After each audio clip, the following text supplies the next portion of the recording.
Talking with famous people. Hello, I'm host Derek, host of Talking with Famous People, and I'm here today to talk about the looming death of statism.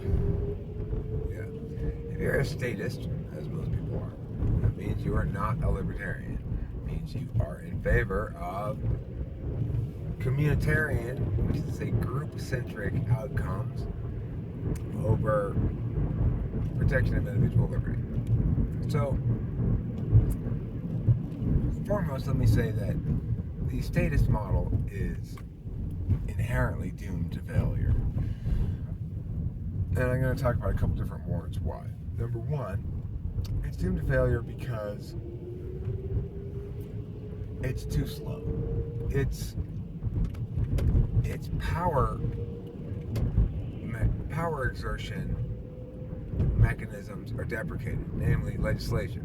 Legislation is not responsive to actual social issues in contemporary society because things change faster than laws can be written. And in fact, you end up with a bunch of laws that have primarily unintended consequences.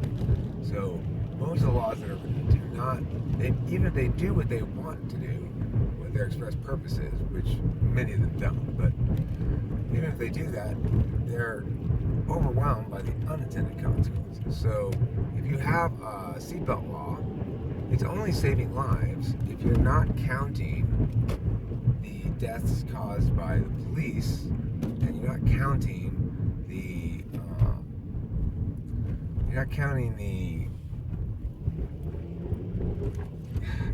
will you fucking go? God damn it. What the fuck is wrong with you? Jesus Christ. These people, Big Bear traffic is a nightmare. These people do not know how to drive up here.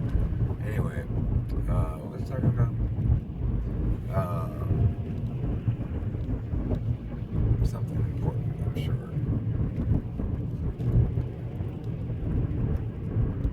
Alright. What was I talking about? The subject was...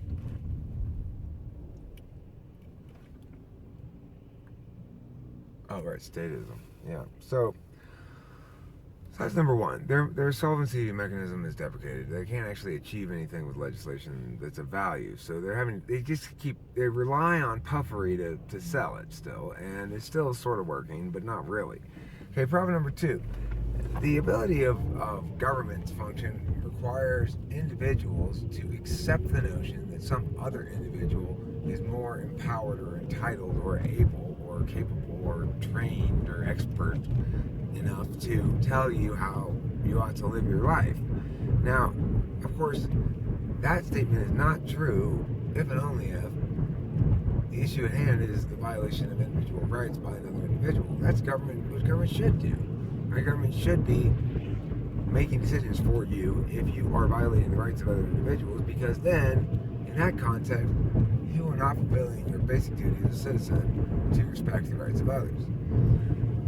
Unfortunately, government does very little of that, and they mostly do other things.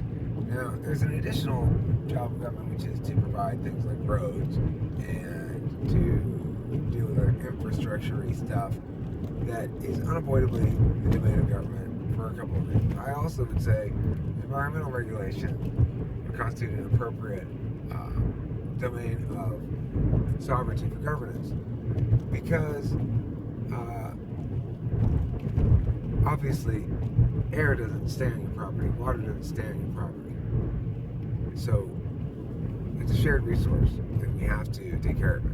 And I've seen China, I've been to China, and I don't want to be China.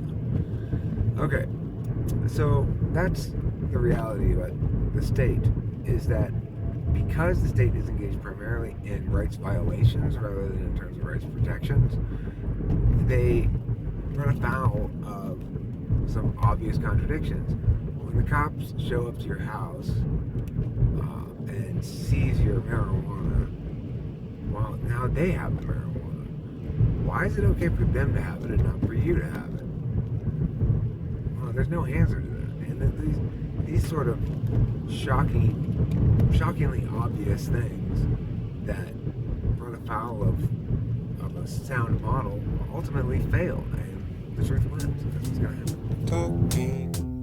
Talking with famous people.